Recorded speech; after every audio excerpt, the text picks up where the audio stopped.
Hello दोस्तों, स्वागत है आपका फिर से एक बार अंकित कुमार क्लासेस में। सबसे पहले तो आप सभी को नववर्ष 2022 की हार्दिक शुभकामनाएं। और मैं चाहूँगा कि आज आप सभी अपना पुराना जो गलतियां हैं उनसे सबक लेकर और आज से कुछ नया मन में करने की कोशिश करें, है ना। अच्छी तरह पढ़ाई करें और उसी रणनीति पे आप अमल करें, तभी हमारे लिए ये होगा। नया साल नहीं तो दिन तो हर रोज़ बदलते जा रहे हैं, कोई नया साल पुराना साल नहीं है। नया तभी होगा जब हम कुछ नया करने की कोशिश करेंगे, मन में लाएंगे। तो जैसे कि हम हिंदी में 2-3 टॉपिक आपके पढ़ चुके हैं, अकर्मक और सकर्मक क्रिया, कर्ता क्रिया और कर्म की पहचान और कारक। तो इसी कड़ी में आज हम अगला टॉपिक आज का पढ़ेंगे, जो जिनमें से कुछ चीज़ें पुरानी वीडियो से भी होंगी। तो जिन लोगों ने अभी तक पुरानी वीडियो नहीं देखी हैं, पहले वहाँ से वो कर्ता क्रिया और कर्म, ये अपने डाउट्स क्लियर कर ले। उसके बाद आज हम पढ़ते हैं वाच्य। वाच्य हिंदी, प्रतियोगी हिंदी या सामान्य हिंदी कहो, उसमें आने वाला बहुत ही बढ़िया टॉपिक है, आसान टॉपिक है और समझ में आने के बाद बड़े आराम से 1 या 2 नंबर आपको दे के जाता है। बड़े सरल से सवाल वाच्य में से पूछे जाते हैं, सीधे सीधे सवाल। जैसे वाच्य कितने प्रकार का होता है, तो 3 प्रकार का होता है, उसमें हमें 3 लगाना होता है और हमें उत्तर मिल जाता है। वाच्य और वाक्य अलग अलग हैं। जैसे कि इंग्लिश में हम इन्हें वॉइस के नाम से जानते हैं। इंग्लिश में वाच्य को वॉइस कहते हैं और वाक्य को सेंटेंसेस कहते हैं। तो हम पढ़ रहे हैं वाच्य।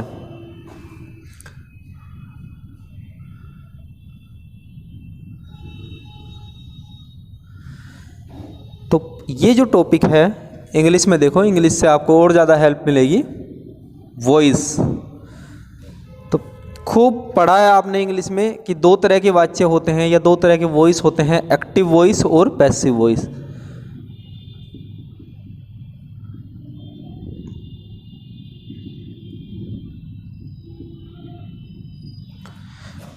आपने किया भी होगा, एक्टिव से पैसिव बनाना, पैसिव से एक्टिव बनाना, ये सारे काम किए होंगे। तो वही सारे काम यहाँ हिंदी में हैं, इसी को हम कहते हैं वाच्य।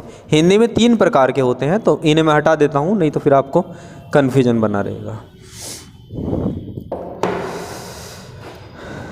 तो परिभाषा है वाच्य की, वाक्य की कहने या लिखने या बोलने के ढंग को वाच्य कहते हैं।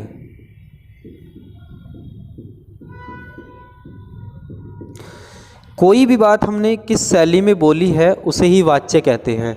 हमने कोई बात कर्ता के अनुसार कही है या कर्म के अनुसार कही है, उसे ही हम क्या कहते हैं, वाच्य कहते हैं। दोनों ही वाक्यों में भाव नहीं बदला जाएगा, केवल कर्ता या कर्म की स्थिति बदली जाती है। जैसे देखो, मोहन ने पत्र लिखा,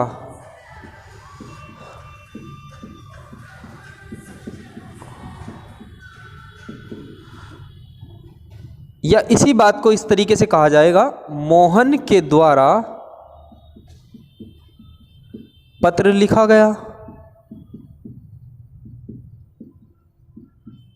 दोनों ही वाक्य भूतकाल के हैं, दोनों ही बार कर्ता मोहन ही है, दोनों ही बार कर्म पत्र ही है, लेकिन दोनों बार आपका जो है वाक्य को कहने का ढंग अलग अलग है। एक वाक्य कर्तवाच्य में है और एक वाक्य कर्मवाच्य में है। यही होता है वाच्य। तो इसी को आज हम विस्तार से पढ़ने वाले हैं।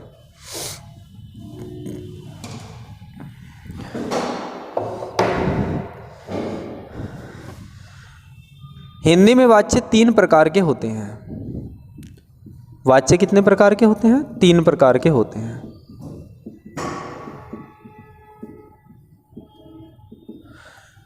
और जो हमारे अध्यापक भर्ती वाले विद्यार्थी हैं उन्हें मैं बता दूं, संस्कृत में भी वाच्य कितने प्रकार के होते हैं? 3 प्रकार के होते हैं। संस्कृत के हिसाब से भी ये टॉपिक बहुत महत्वपूर्ण है। तो हिंदी में भी वाच्य 3 प्रकार के होते हैं और संस्कृत में भी वाच्य 3 प्रकार के होते हैं, जिनमें से पहला है कर्तवाच्य। दूसरा है कर्मवाच्य और तीसरा है भाववाच्य।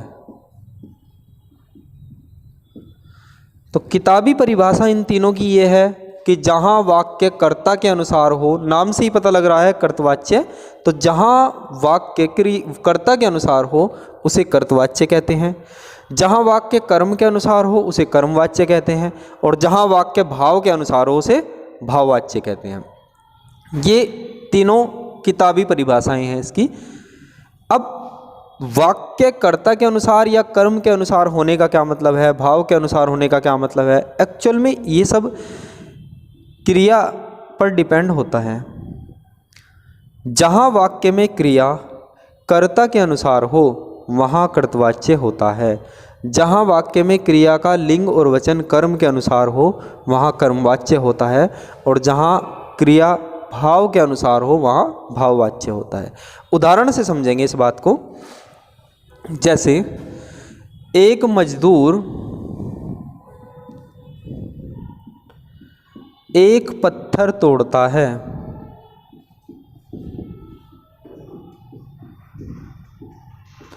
इस पूरे वाक्य में क्रिया है तोड़ता है।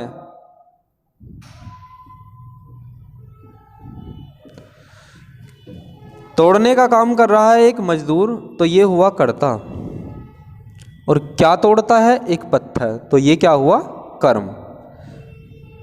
कर्ता कर्म और क्रिया कैसे निकालते हैं ये पिछली वीडियो में मैंने बताया है। तो यहाँ हम देखेंगे क्रिया है तोड़ता है और कर्ता है एक मजदूर, तो देख लेंगे क्रिया कर्ता के अनुसार है या कर्म के अनुसार है। अगर एक मजदूर की जगह मैं कर दूँ 10 मजदूर, तो वाक्य कुछ इस तरीके से होगा, 10 मजदूर एक पत्थर तोड़ते हैं, 10 मजदूर एक पत्थर तोड़ते हैं। यानी कि अगर मैं कर्ता को बदल रहा हूँ, कर्ता को चेंज कर रहा हूँ, तो मुझे क्रिया को भी बदलना पड़ रहा है। यानी क्रिया का लिंग और वचन किसके अनुसार है, कर्ता के अनुसार है। कर्ता का लिंग बदल के देखो, मैंने कहा एक मजदूर एक पत्थर तोड़ता है, अगर मैं कहूँ एक औरत एक पत्थर तोड़ती है, यानी कि यहाँ जो क्रिया है वो कर्ता के अनुसार है। यदि कर्ता पुल्लिंग है तो क्रिया भी पुल्लिंग है, कर्ता एक वचन है तो क्रिया एक वचन है, कर्ता बहुवचन है तो क्रिया बहुवचन है। तो क्रिया किसके अनुसार चल रही है, कर्ता के अनुसार चल रही है। और इन तीनों के नाम से ही पता लग रहा है कि जहाँ क्रिया कर्ता के अनुसार हो वहाँ कौन सा वाच्य होता है, कर्तवाच्य होता है। तो यानी कि अभी तक हम कह सकते हैं कि ये कौन से वाच्य का उदाहरण है, कर्तवाच्य का उदाहरण है। हो सकता है कर्म के अनुसार भी चल रही हो, कर्म पे भी चेक करेंगे। एक मजदूर 10 पत्थर तोड़ता है, एक मजदूर एक ईंट तोड़ता है। यानी कर्म का आपने चाहे लिंग चेंज किया चाहे वचन चेंज किया, इस पर क्रिया पर कोई प्रभाव नहीं पड़ा। यहाँ क्रिया जो है सिर्फ और सिर्फ किसके अनुसार है, कर्ता के अनुसार है। कर्ता पुल्लिंग है तो क्रिया पुल्लिंग है, कर्ता हम स्त्रीलिंग करते हैं तो क्रिया स्त्रीलिंग हो जाती है, कर्ता बहुवचन करते हैं तो क्रिया को भी हमें बहुवचन करना पड़ता है, जबकि कर्म के साथ ऐसा नहीं है। तो यहाँ क्रिया किसके अनुसार चल रही है, कर्ता के अनुसार चल रही है। जैसे कि आपने एक गाना सुना होगा, देहाती सुना होगा ना वो गाना कि मैं तेरी नचाई नाचूं सू, तो यहाँ क्रिया किसके नचाए नाच रही है, कर्ता के नचाए नाच रही है। जैसा कर्ता होगा वैसी ही क्रिया होगी। तो इसका मतलब हम कह सकते हैं कि इस वाक्य में क्रिया कर्ता के अनुसार है, और जहाँ वाक्य में क्रिया कर्ता के अनुसार हो वहाँ कौन सा वाच्य होगा, कर्तवाच्य। नाम से ही पता लग रहा है, उसमें कोई रटने वाली चीज़ नहीं है। अब इसी बात को हम दूसरी शैली में कहते हैं। एक पत्थर एक मजदूर के द्वारा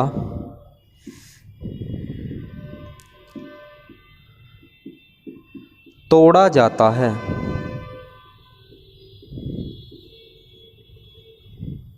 एक पत्थर एक मजदूर के द्वारा तोड़ा जाता है। तो यहाँ देखेंगे हम, क्रिया है तोड़ा जाता है, और इस तोड़े जाने के काम को कौन कर रहा है, मजदूर। क्या तोड़ा जाता है, एक पत्थर, यह अभी भी कर्म है हमारा। कर्ता कर्म और क्रिया परस्पर वही हैं, बस कहने का ढंग बदल दिया गया है। अब देखेंगे हम क्रिया किसके अनुसार है। सबसे पहले कर्ता को बदल के देखो, कर्ता बहुवचन करके देखो। एक पत्थर 10 मजदूरों के द्वारा तोड़ा जाता है। एक पत्थर 10 मजदूरों के द्वारा तोड़ा जाता है, यानी क्रिया तब भी तोड़ा जाता है और वचन बदलने के बाद तब भी तोड़ा जाता है। कर्ता का लिंग बदल के देखो, एक पत्थर 10 औरतों के द्वारा तोड़ा जाता है। तो कर्ता चाहे पुल्लिंग है, चाहे स्त्रीलिंग है, चाहे एकवचन है, चाहे बहुवचन है, क्रिया आपकी यही रही, तोड़ा जाता है। अब कर्म को बदल के देखो, एक ईंट एक मजदूर के द्वारा तोड़ी जाती है। 10 पत्थर एक मजदूर के द्वारा तोड़े जाते हैं, यानी कि इस बार जो हमारी क्रिया है वो किसके अकॉर्डिंग चल रही है, कर्म के अनुसार चल रही है। कर्म अगर हमारा एक वचन है तो क्रिया हमारी एक वचन है। कर्म यदि हमारा बहुवचन है तो क्रिया भी बहुवचन हो जाती है। और कर्म हमारा पुल्लिंग है तो क्रिया पुल्लिंग है। और कर्म यदि स्त्रीलिंग है तो क्रिया भी हमें क्या हो जाती है, स्त्रीलिंग हो जाती है। तो इस बार क्रिया किसके अनुसार चल रही है या किसके अनुसार रखी गई है, ये कह लो। जैसे कि सवालों में आपसे पूछा जाता है कि जहाँ वाक्य में क्रिया का लिंग और वचन कर्ता के लिंग और वचन के अनुसार हो वहाँ होता है कर्तवाच्य। जहाँ वाक्य में क्रिया का लिंग वचन कर्म के अनुसार हो वहाँ होता है कर्मवाच्य। नाम से ही पता लग रहा है। तो इसका मतलब ये कौन से वाच्य का उदाहरण है, कर्मवाच्य का उदाहरण है। कर्तवाच्य और कर्मवाच्य को एक बार फिर से जल्दी से समझेंगे। जहां वाक्य में क्रिया का लिंग और वचन कर्ता के अनुसार हो उसे कर्तवाच्य कहते हैं। जैसे कि मैंने यहां आपको बताया कि कर्ता अगर एक वचन है तो क्रिया एक वचन है। एक मजदूर तोड़ता है और 10 मजदूर एक पत्थर तोड़ते हैं। 10 मजदूर तोड़ते हैं तो क्रिया का लिंग और वचन कर्ता के अनुसार है। कर्मवाच्य में क्रिया का लिंग और वचन कर्म के अनुसार है। समझ में आई यहाँ तक की बात। इसके बाद बात आती है भाववाच्य की।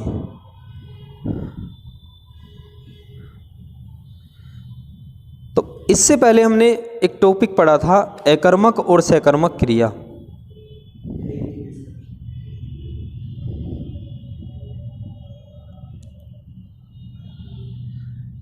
इससे पहले हमने पढ़ा था एक टॉपिक अकर्मक और सकर्मक क्रिया, जिसका लिंक आपको इस वीडियो के डिस्क्रिप्शन बॉक्स में मिल जाएगा।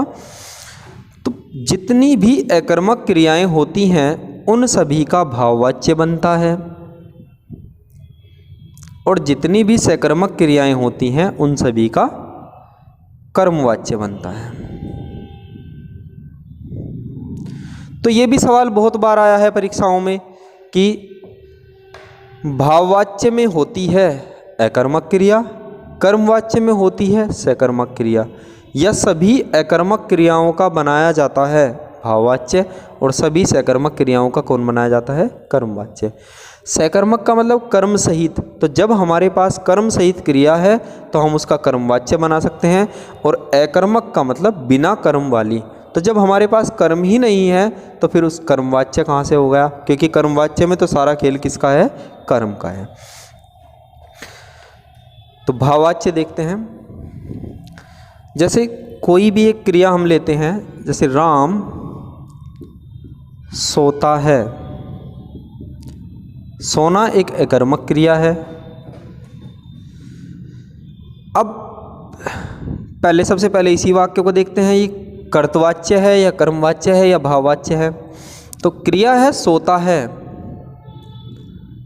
और सोने का काम कौन कर रहा है, राम कर रहा है। तो ये हमारा हुआ कर्ता। तो अब कर्ता को चेंज करके देखो, राम की जगह मैं गीता लिख दूं, गीता सोती है, लड़के सोते हैं। कर्ता बहुवचन है तो क्रिया बहुवचन करनी पड़ रही है, क्रिया एक वचन है तो कर्ता एक वचन है। यानी कि यहाँ पर जो क्रिया है वो इस कर्ता के अनुसार है। अगर मैं कर्ता बहुवचन रख दूं, लड़के सोते हैं, लड़कियाँ सोती हैं, और कोई एक लड़की होगी तो सोती है, तो इसका मतलब कर्ता का लिंग और वचन जो होगा क्रिया का लिंग और वचन भी वही होगा। और मैंने अभी बताया कि जहाँ क्रिया कर्ता के अनुसार हो वहाँ इन तीनों में से कौन सा होगा, जहाँ क्रिया कर्ता के अनुसार हो वहाँ क्या होगा, नाम से ही पता चल रहा है कर्तवाच्य होगा, यानी कि ये उदाहरण कर्तवाच्य का है। अब कर्तवाच्य में भी ये अकर्मक क्रिया है। जब अकर्मक क्रिया है तो क्या बनाया जा सकता है? भाववाच्य बनाया जा सकता है। इस वाक्य की कहने के ढंग को बदलेंगे, राम के द्वारा सोया जाता है।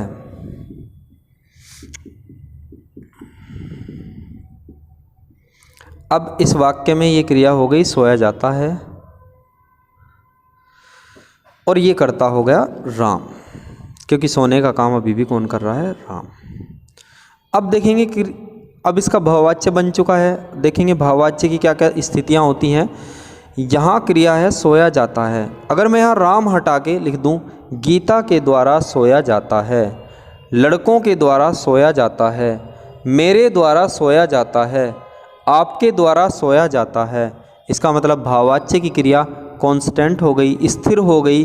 भाववाच्य की क्रिया पर किसी लिंग, पुरुष, वचन आदि का प्रभाव नहीं पड़ता। भाववाच्य की क्रिया सभी के लिए एक समान होती है, या कह लो भाववाच्य की क्रिया सदैव अपरिवर्तित होती है। तो कई बार देखो, अगर आपका कठिन पेपर है या उसे इसी टॉपिक में से कठिन सवाल बनाने हैं तो वो दे देगा कि निम्नलिखित 4 कथनों में से असत्य कथन पहचानिए, है ना, गलत विकल्प कौन सा है।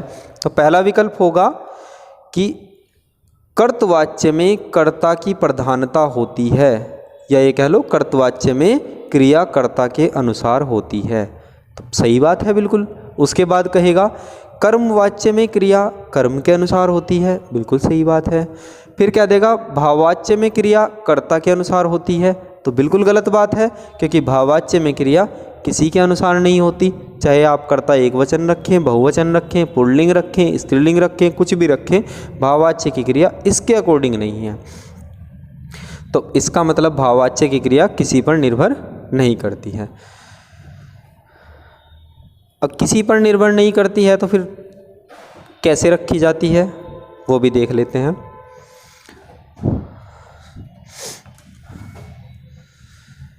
यहाँ क्रिया है सोया जाता है, तो इतना लंबा ना लेते हुए हम लेते हैं जाता है और जाती है। अगर इन दोनों की हम कंपेयर करते हैं तो आप कहेंगे कि जाता है पुल्लिंग को रिप्रेजेंट करता है और जाती है ये स्त्रीलिंग को रिप्रेजेंट करती है। फिर इसी तरह मैं जाता है और जाते हैं को कंपेयर करूं आपस में, तो आप कह देंगे इनमें से एक एकवचन के लिए है और दूसरा बहुवचन के लिए है। फिर इसी तरह अगर सर्वनाम के आधार पे मैं बांटूं, मैं कहूं जाता है, जाता हूं और जाते हो, इन तीनों की अगर कंपेयर की जाए तो आप कहेंगे कि इंग्लिश में ये फर्स्ट पर्सन है और हिंदी में इसे उत्तम पुरुष के नाम से जानते हैं। ये अन्य पुरुष है और ये मध्यम पुरुष है। यानी कि ये जो जाता है लिखा है, इसकी 3 क्वालिटी आपने बताई है कि जाता है पुल्लिंग को रिप्रेजेंट करता है, जाता है एक वचन को रिप्रेजेंट करता है और जाता है अन्य पुरुष को रिप्रेजेंट करता है। तो यहाँ से निष्कर्ष निकलता है कि भाववाच्य की क्रिया सदैव अपरिवर्तित होती है, कांस्टेंट होती है किसी भी कर्ता के लिए, और ये सदैव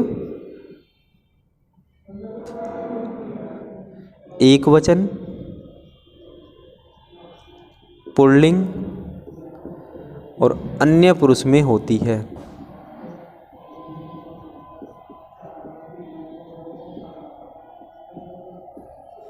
तो जो मैं बता रहा था आपको कि 4 कथन वो दे सकता है, तो ये भी दे सकता है कि भाववाच्य की क्रिया सदैव एक वचन, पुल्लिंग तथा अन्य पुरुष में होती है। ये बात सही है या गलत है? तो ये बात बिल्कुल सही है।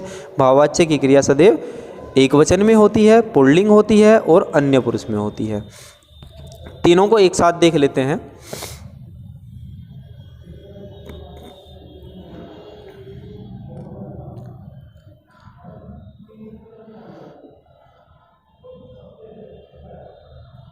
सबसे पहले बात करते हैं कर्तवाच्य की, फिर कर्मवाच्य और इसके बाद भाववाच्य। कर्तवाच्य में कर्ता प्रधान होता है। प्रधान होने का मतलब सारी चीज़ें उसी के अकॉर्डिंग होती है। जैसे कि आपने यहाँ देखा, क्रिया को कौन हैंडल कर रहा है? कर्ता हैंडल कर रहा है। तो जो हैंडल करता है वो प्रधान है, मुख्य है। तो कर्तवाच्य में कर्ता प्रधान होता है और कर्मवाच्य में कर्म प्रधान होता है। प्रधान होने का मतलब कर्तवाच्य की क्रिया कर्ता के अनुसार होती है।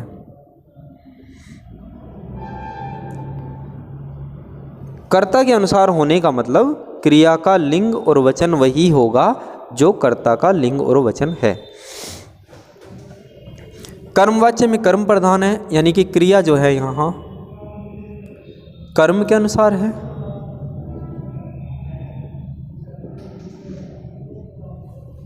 क्रिया कर्म के अनुसार होने का मतलब है क्रिया का लिंग और वचन वही होगा जो कर्म का लिंग और वचन है। कर्म यदि पुल्लिंग है तो क्रिया पुल्लिंग होगी। इसके बाद भाववाच्य में है। भाववाच्य में भाव प्रधान होता है ना। भाव को क्रिया भी लिखा है कुछ किताबों में कि क्रिया ही प्रधान होती है, कोई प्रधान नहीं होता।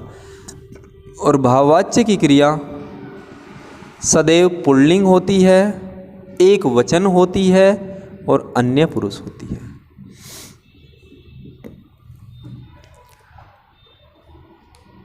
इसके अलावा पूछा तो नहीं गया आज तक, फिर भी अगर पूछने लगे आपसे, यहाँ जब हम कर्तवाच्य से हमने कर्मवाच्य बनाया है इस वाक्य का, तो आप देखेंगे कि कर्ता के साथ हमने एक कारक चिन्ह जोड़ दिया है, के द्वारा। इसी तरह भाववाच्य में भी हमने कर्ता के साथ एक कारक चिन्ह जोड़ा है, ये के द्वारा। के द्वारा कारक चिन्ह किसका होता है? करण कारक का।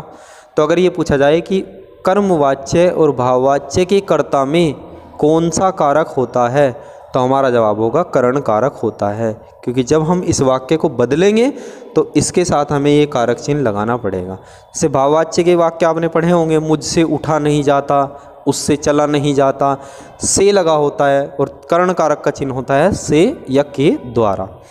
तो आप इसका स्क्रीनशॉट लीजिए, फिर मैं आपको कुछ वाक्य देता हूँ जिन्हें आप बताएंगे कि वो कर्तवाच्य हैं, कर्मवाच्य हैं या भाववाच्य हैं।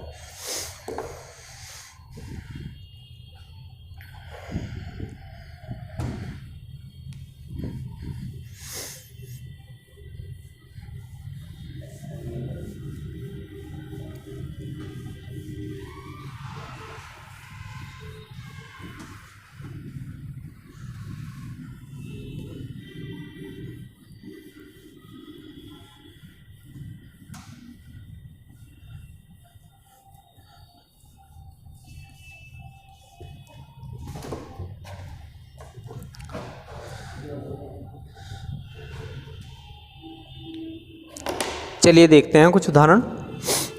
पहला है, राम खेल रहा है।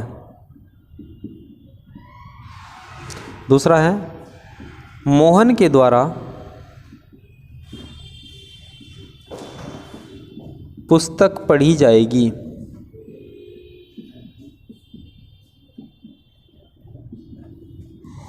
तीसरा है, मुझसे उसकी दशा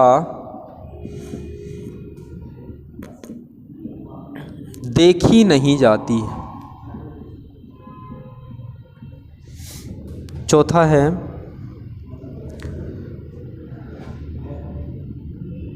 मैं पुस्तक पढ़ता हूँ। पांचवा है, चोर पकड़ा गया।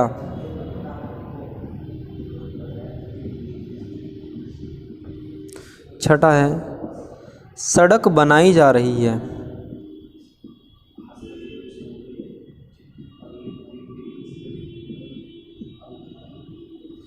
सातवां है, चोर ने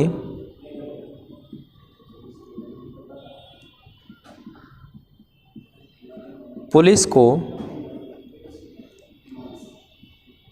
खूब छकाया।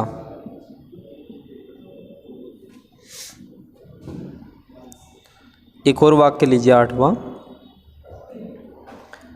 वह मुझसे बात नहीं करता है।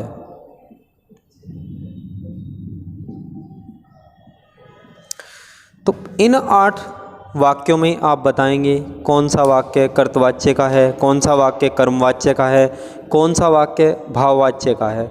इसके अलावा जो वाक्य कर्तवाच्य के हैं, इनमें से कुछ वाक्य कर्तवाच्य में होंगे तो उनके आपको कर्मवाच्य या भाववाच्य जो भी स्थितियां होंगी, अकर्मक क्रिया होंगी तो भाववाच्य बनेगा, सकर्मक क्रिया होंगी तो कर्मवाच्य बनेगा। तो उसका यदि कर्मवाच्य बनता है तो कर्मवाच्य बनाएं और भाववाच्य बन सकता है तो भाववाच्य बनाएं। इसके अलावा मेरी जितनी भी वीडियो हैं, अगर उनमें कोई कमी आपको नज़र आती है, जैसे कि आप चाहते हैं कि मैं कुछ परिभाषाएं लिखवाऊं, मैं नहीं लिखवा पाता हूं, तो आप मुझे वो भी कमेंट करके बताएं और जैसा भी कुछ होगा और ज़्यादा सुधार करने का हम प्रयास करेंगे। धन्यवाद।